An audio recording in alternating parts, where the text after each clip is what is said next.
ఆవకాయ అంటేనే దానికి కావాల్సిన మెయిన్గా మంచి కారం, కాబట్టి కారానికి సంబంధించి ఎండుమిరపకాయలు తెప్పించాను. నా దగ్గర మేము చెన్నైలో ఉంటాం కాబట్టి మాకు ఇంతకంటే మంచి దొరకట్లేదు. సో నాకు ఉన్న దాంట్లో ఇది మాత్రం బాగా అనిపించి ఇవి తెప్పించాను. ఇవి కాశ్మీరీ రెడ్ చిల్లీ అనమాట. ఇవి స్పైస్ చాలా తక్కువ ఉంటాయి, కారం తక్కువగా ఉండి కలర్ మాత్రం చాలా బాగుంటుంది. సో ఇది నేను కలర్ కోసం తెప్పించుకున్నాను. ఇవి నాకు దగ్గర ఎప్పుడో ఉన్నాయి, ముందే తెప్పించి పెట్టుకున్నాను. ఇప్పుడు మాత్రం ఈ మిరపకాయలు తెచ్చానమాట.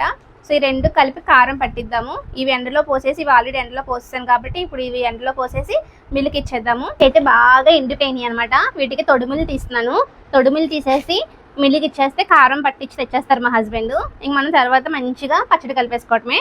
ఈ తొడుములు తీసేసుకుంటే ఇంకా కారం ఇంకా రుచిగా ఉంటుందన్నమాట. ఈ పనులన్నీ స్వయంగా చేసుకోవటం చాలా హ్యాపీగా ఉంది. కొంచెం కష్టమే అయినా పర్వాలేదు. మన చేతులతో మనం చేసుకుని ఆ ఒకే పచ్చడి కలుపుకుని తింటుంటే ఆ సంతోషం చాలా బాగుంటుంది కదా. సో ఎవరి హెల్ప్ లేకుండా మనమే అన్నీ చేసుకుంటే చాలా బాగుంటుంది. సో ఈ ఎక్స్పీరియన్స్ అంతా కూడా నాకు చాలా కొత్తగా ఉంది, బాగుంది కూడా.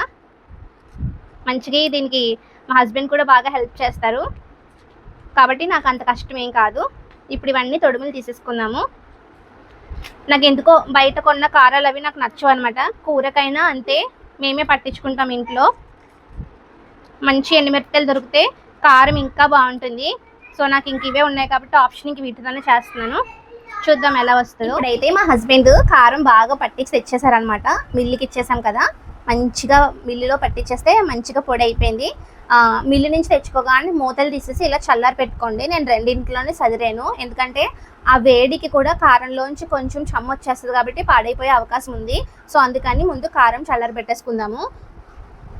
ఇలా రెండింట్లోనే సదిరేసాను.